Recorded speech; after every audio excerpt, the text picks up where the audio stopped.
Good morning and welcome to Room 3's assembly. Room 3 had a great time last term looking into the world of science, and the focus for our inquiry was electricity. We first had some wonderings like, why are positive charges attracted to negative charges? Is metal the only conductor? And how does electricity get to our homes? Here is some of what we found out. Have you ever been jumping on a metal frame trampoline, tapped someone else on the arm and got a shock? Or maybe rubbed a balloon on your head and most of your hair stood up? Well, this is called static electricity. Electricity is made of protons, neutrons and electrons. To keep it simple, static electricity means when you rub a balloon on your hair, you're moving lots of protons onto your head. They want to jump away from here, but they can't until they touch something else. Once you touch something else, the protons are attracted to the neutrons on the other object, making them jump. This is when you feel the shock.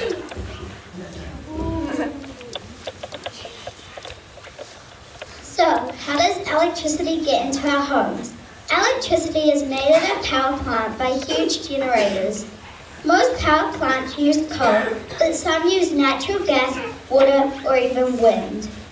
The electrical charge goes through power lines that stretch across the country. It reaches a substation where the voltage is lowered so it can be seen on smaller power lines. It travels through even smaller power lines to your neighbourhood, where smaller pole-top transformers reduce the power strength again to make the power safe to use in our homes. It connects to your house through the meter box. The electricity travels through wires inside the walls to switches all over your house.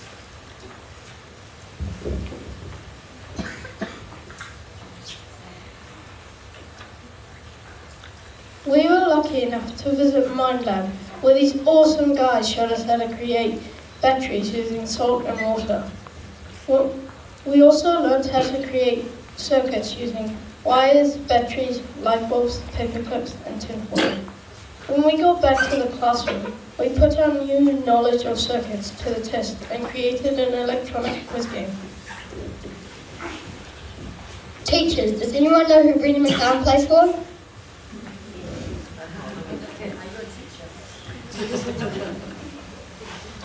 Anyone? New Zealand. Here.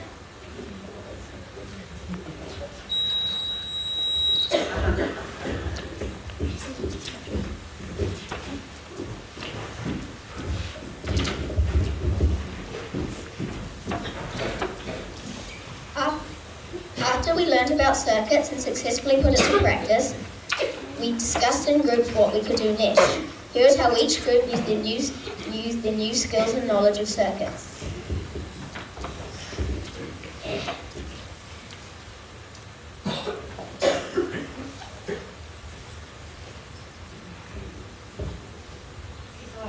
Because we started late, we needed something slightly easier than the others, so we started building a Ferris wheel.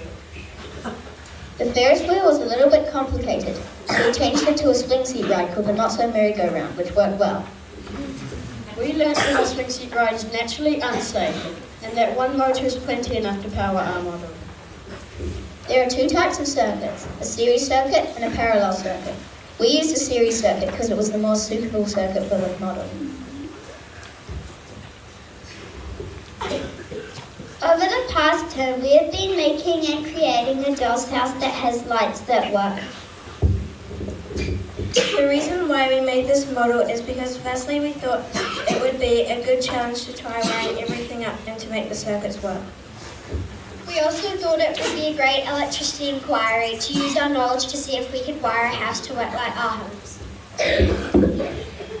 For example, in our house there's a lot of electrical things like lights and kitchen appliances, but we decided to focus on making the lights go.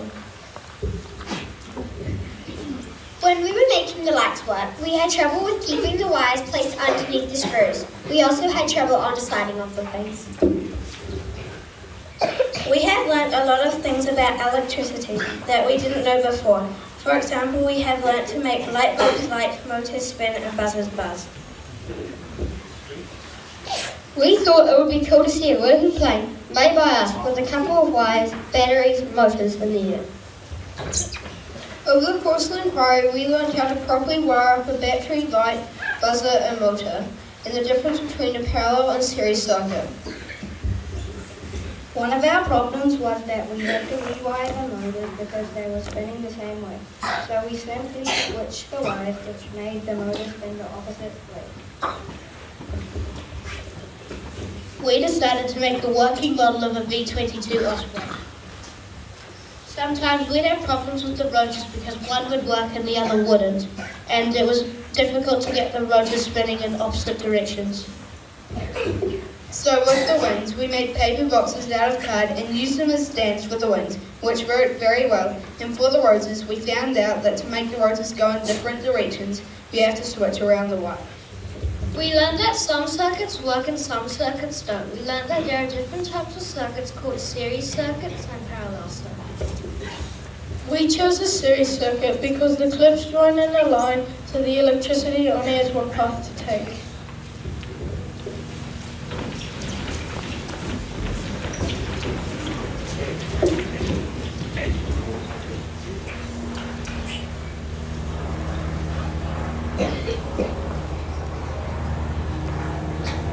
Our model was a dollhouse of working lights. We chose to create this model because we thought it would be a really fun challenge. It was also a great chance to experiment with different circuits. We learned that a parallel circuit has two paths for the electrons to run through, and a series circuit has one path for the electrons to run through. The problems we faced were the wiring failed at first because the copper wasn't touching the metal and the sellotape interfered with the circuit. Also, our first model wasn't the right scale. We solved the problems by using masking tape and blue tack instead of sellotape, and we made the house bigger and added supports because the batteries were too heavy. We used 3 parallel circuits upstairs to turn the lights on, and 2 series circuits downstairs because it was easier. Last term for IBL, we have been learning about electricity. So we decided to make a toy house using our knowledge of electricity, and this is how we did it. We chose to create this model because we thought it would be a good challenge and would help us with our knowledge of electricity. We also wanted to learn about parallel and series circuits. There were a few problems, but we fixed them. Another reason why we chose to create this model is because we had all the furniture and resources to make it. We have learned how to create parallel and series circuits to make the light bulb turn on. We have also learned how to keep the circuit working when one of the bulbs don't work. We made a working model of an old plane. We decided to create this model to extend our knowledge of electricity circuits.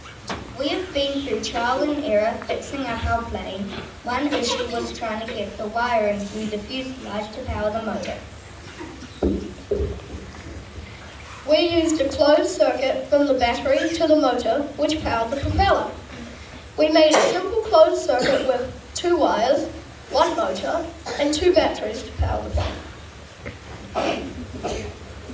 If we were going to do this again, we would try to make the body more circular, make the wings more stable, and perhaps adjust the circuit so we can include some lights.